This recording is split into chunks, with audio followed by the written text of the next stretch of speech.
বিসমিল্লাহির রহমানির রহিম। আসসালামু আলাইকুম রহমতুল্লাহি ওয়া বারাকাতুহু। আজকে কথা বলবো বাংলাদেশের বর্তমান অন্তর্বর্তীকালীন সরকারের কাছে বাংলাদেশ জাতীয়তাবাদী দল বিএনপির অনেক নেতারাই প্রশ্ন করে নির্বাচন সম্পর্কে আর কি। নির্বাচন কবে দিবে বা নির্বাচন দিচ্ছে না কেন, আমি এই বিষয়ে দুটো কথা বলবো। নির্বাচন অবশ্যই একটি গণতান্ত্রিক দেশে খুব জরুরি আর কি, কারণ খুনি হাসিনার সময়ে বাংলাদেশের বর্তমান ইয়াং জেনারেশন অনেকেই ভোট দিতে পারেন নাই, বা নতুন ভোটাররা ভোট কি জিনিস ওরা জানেও না।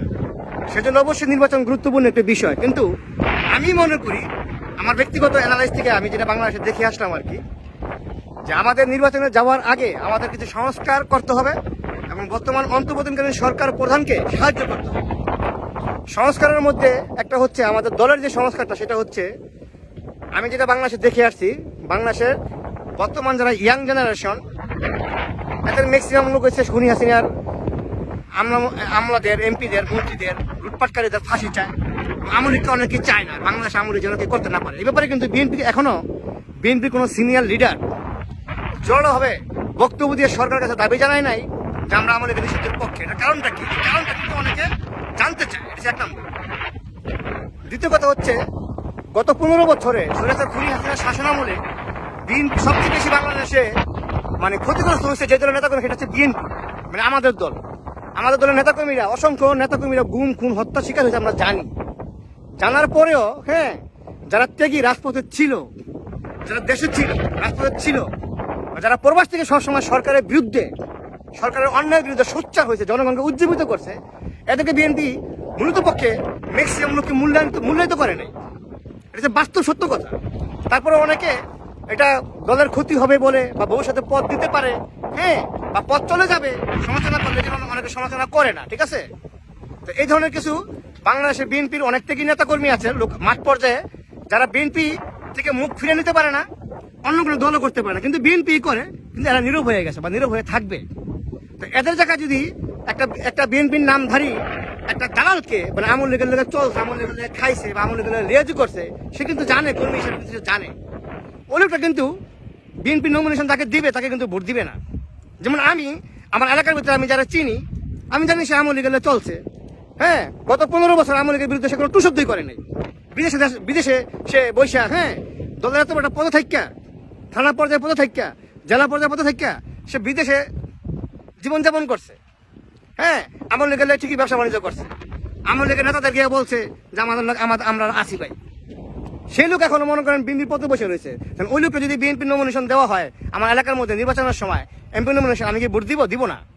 প্রয়োজন আমি ভোট থেকে নীরব থাকবো। ঠিক এরকম অসংখ্য মানুষ বিএনপি করার পরেও বিএনপির প্রার্থীকে ভোট দিবে না, যদি প্রার্থী যদি সৎ না হয়, প্রার্থী যদি খাঁটি বিএনপির না হয়, ঠিক আছে। এই জিনিসটা বুঝতে হবে। এই জন্য বিএনপির উচিত হচ্ছে, হাইকমান্ডের উচিত হচ্ছে সর্বপ্রথম বিএনপির ভিতরে যারা আমল লীগের চলছে খাইছে, এদেরকে টোটালি দল থেকে বসে করে দেওয়া।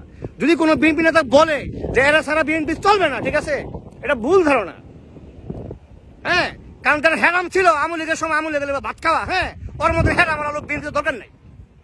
বিএনপি করার জন্য বহুত দেশপ্রেমিক আছে, বহুত সাহসী লোক আছে, বহু সত্যবাদী লোক আছে, ঠিক আছে। ওই আমল লীগের সময় ওই আমল লীগের লোকের ব্যবসা করছে, আঘাত করছে, আত্মীয় করছে, বলবে হেরা ছাড়া চলবে না। জায়গায় যারা দিবেন পাবলিক তারে চিনবো। কারণ মানুষ বিএনপি করে জিয়া পরিবারকে ভালোবাসা, ঠিক আছে, জিয়া রহমানকে ভালোবাসা, মানুষ বিএনপি করে তারেক রহমান ভাইকে ভালোবাসা, মানুষ বিএনপি করে বেগম খালেদা জিয়াকে ভালোবাসা, মানুষ বিএনপি করে দেশপ্রেমে উজ্জীবিত হয়ে জিয়া রহমানের দেশপ্রেমিককে পছন্দ করে। অতএব ওই এক্সাম্পল, কেন্দ্রের কোনো বড় নেতা যদি বলে আমি এমন করে বাল, আমি এমন করে তাল গাছ, আমার সাথে হবে না, ওরা লাত্তি মেরে বাই করে দিলে ওর জায়গায় যারা দিবেন আপনি তারই পছন্দ করবে। এটা সত্য কথা। অতএব 2 নাম্বার লোক, দালাল, চামচা, এদেরকে বিএনপি বহিষ্কার না করলে বিএনপির অনেক লোকে বিএনপিকে ভোট দিবেন। এটা চিরচারিত সত্য এবং বাস্তব কথা। আর আমল লীগের বিচার করার জন্য বিএনপি নেতারা জোর দিচ্ছে না কেন? তার মানে কি?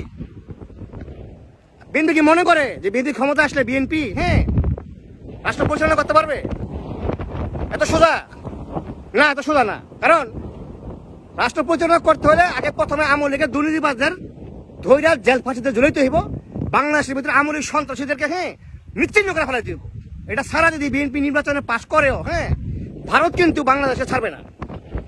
ভারত বাংলাদেশের সীমান্ত লাগানো, এখানে নাশকতা সৃষ্টি করে আমল লীগ দিয়ে নাম পড়বে বিএনপি সরকার। এগুলি বিএনপির বোঝা উচিত, ঠিক আছে। ডক্টর মোহাম্মদ ইউনূসের ক্ষেত্রে ভারত অনেক চেষ্টা করার পর কেন পারতেছে না, সেটা হচ্ছে একমাত্র কারণ মোহাম্মদ ইউনূস একজন বহির্বিশ্বের নামি দামি ব্যক্তি। সারা বিশ্বের নেতাকর্মীর সাথে, সারা বিশ্বের গণতান্ত্রিক দেশগুলির সাথে ওনার সাথে সবার একটা যোগাযোগ আছে। ওনাকে কিছু করতে গেলে ভারত 100বার চিন্তা করতে হবে, ঠিক আছে? এই মোহাম্মদ ইউনূসের জায়গায় যদি আজকে বিএনপি এই জুলাই আগস্টের আন্দোলনের পরে ক্ষমতা নিত, এই পর্যন্ত বাংলাদেশে মনে কয়েকবার কু হইতো। এই জিনিসগুলি বিএনপিকে অনুধাবন করা উচিত। এই জন্য বিএনপি নির্বাচনে গিয়ে সুষ্ঠুভাবে দেশ পরিচালনা করতে হইলে প্রথম হচ্ছে আওয়ামী লীগকে সাত করে ফেলাই দেব, আওয়ামী লীগের নাম নিশানা মুছে ফেলাই দেব। কিন্তু এই ব্যাপারে কিন্তু বিএনপি কিন্তু সোচ্চার না, কোনো জোরালো ভূমিকা দিয়া কথা বলে না, সরকারকে দাবি জানা না। কারণটা কি? এই জিনিসগুলো অনেকে প্রশ্নবিদ্ধ। হ্যাঁ, অতএব আমরা তখন অনেকে মনে করে কি যে ক্ষমতায় গেলে আবার ওই বিএনপির কিছু নেতা যারা চুরি করছে, বাটপারি করছে, ওই আওয়ামী লীগের আত্মীয়করণ করছে, এরা আওয়ামী লীগের শেল্টার দেবে এবং আওয়ামী লীগ আবার রাজনীতি করার সুযোগ পাবে। এই সুযোগটা আমরা দিতে দিব না, কারণ আমরা ভুক্তভোগী। তো আমরা ভুক্তভোগী না? আমরা যারা বাবা হারাইছি, মা হারাইছি, দেশে যেতে পারি না, বা যারা দেশে থেকে সম্পদ হারাইছে, হ্যাঁ, পঙ্গু হয়েছে, এরা ভুক্তভোগী না? তো এরা কি ক্ষমা করবে? ক্ষমা করবে না। এই জিনিসগুলো বিএনপিকে বোঝা উচিত। আশা করি বুঝতে পারছেন। ধন্যবাদ সবাইকে। আসসালামু আলাইকুম ওয়া রাহমাতুল্লাহি ওয়া বারাকাতুহু। সম্মানিত প্রধান অতিথি, বাংলাদেশ ইসলামী ছাত্র শিবিরের সাবেক কেন্দ্রীয় সভাপতি, বাংলাদেশ দাওয়াত ইসলামী কেন্দ্রীয় কর্মপরিষদের অন্যতম সদস্য, ঢাকা মহানগর দক্ষিণের সংগ্রামী সেক্রেটারি, ফোরামের সম্মানিত চেয়ারম্যান, জননেতা ডক্টর শফিকুল ইসলাম মাসুদ, জননেতা ডক্টর শফিকুল ইসলাম মাসুদ, সম্মানিত প্রধান অতিথিকে তার মূল্যবান বক্তব্য রাখার জন্য বিনীত অনুরোধ করছি।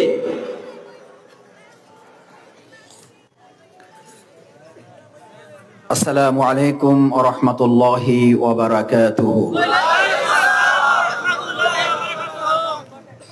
আওয়াজ তো পিছনে বোধহয় শোনা যায় নাই। আসসালামু আলাইকুম ওয়া রাহমাতুল্লাহি ওয়া বারাকাতুহু। আলহামদুলিল্লাহ। আউযু বিল্লাহি মিনাশ শাইতানির রাজীম। বিসমিল্লাহির রহমানির রহিম। ওয়ালাকাদ জারানা লিজাহান্নামা কাসীরাম মিনাল জিন্নি ওয়াল ইনস লাহুম কুলুবুন লা ইয়াফকাহুনা বিহা ওয়া লাহুম আ'য়ুনুন লা ইউবসিরুনা বিহা ওয়া লাহুম আযানুন লা ইয়াসমাউনা বিহা উলাইকা কাল আনআম বাল হুম আদাল উলাইকা হুমুল গাফিলুন। সাদাকাল্লাহুল আযীম ওয়া সাদাকা রাসূলুহুন নবিয়্যুল কারীম ওয়া নাহনু আলা যালিকা মিনাশ